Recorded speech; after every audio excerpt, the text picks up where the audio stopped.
guys, what is going on? It's the Devil King Laszlo bringing you guys back in for another meeting in the Empire. Now, today what I want to talk about is going back into my high school life, commentary time, story time.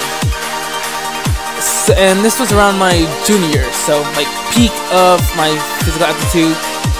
And the reason I say that now, I'm going to touch on that in a little bit. So everybody knows in high school how you had like that best friend who was just always there with you. Like you had that person who you could talk to when things were shit. I had that kind of person, and her name was, we're gonna call her Suki for today. Suki was very important to me. She was like a sister. A very seriously, we did everything together, like sleepovers and all that jazz. And it was fun because, she was amazing like that. But the thing with her was that she was kind of iffy with relationships. Like whenever she had bad relationships, like censored. Like I was that guy who had to tell her, no, you're not dating him. But one day I found out she was dating this guy, and I was okay with it because I didn't want to smother her. So it came to a point where she and this guy were pushing towards a sexual relationship, but she didn't want that. He was more of pushing her towards it. And in that time, I didn't know any of this because they tried to keep it within the relationship because they didn't want any involvement from outside sources. But it got to the point where she put her foot down and just said, no, I can't do it. And he got really mad, which is something relationship advice, guys. I've been through a lot of bad relationships. Don't get fucking upset because she says no. If she says no, she is mentally not ready.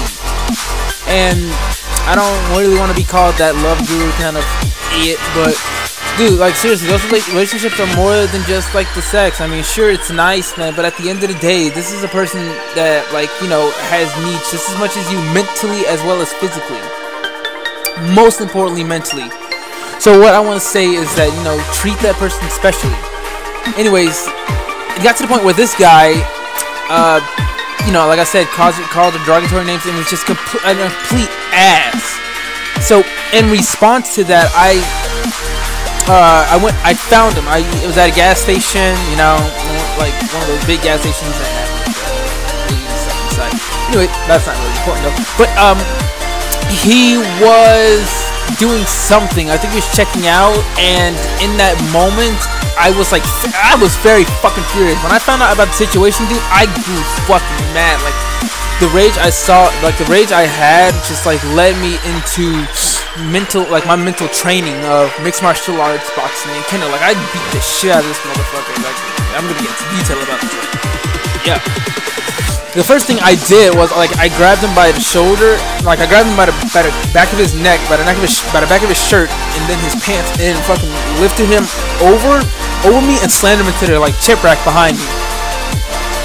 Now, while I didn't hurt him, things got a lot worse for the guy. Afterwards, I went on to dragging him to the back where all the sodas and the beers are, and first of all I slammed him into the glass. The glass didn't break. I wish it did. But the glass didn't break. I slammed him into the glass, and then I opened the door and slammed his head into the door.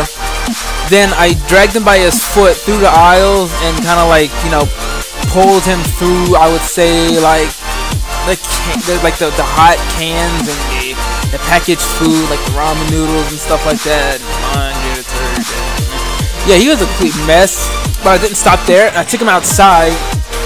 And for all of y'all who go to the gas stations every now and then, y'all guys see those propane tanks that are outside, usually right next to the ice machine. Yeah, I took him and threw him into one of those.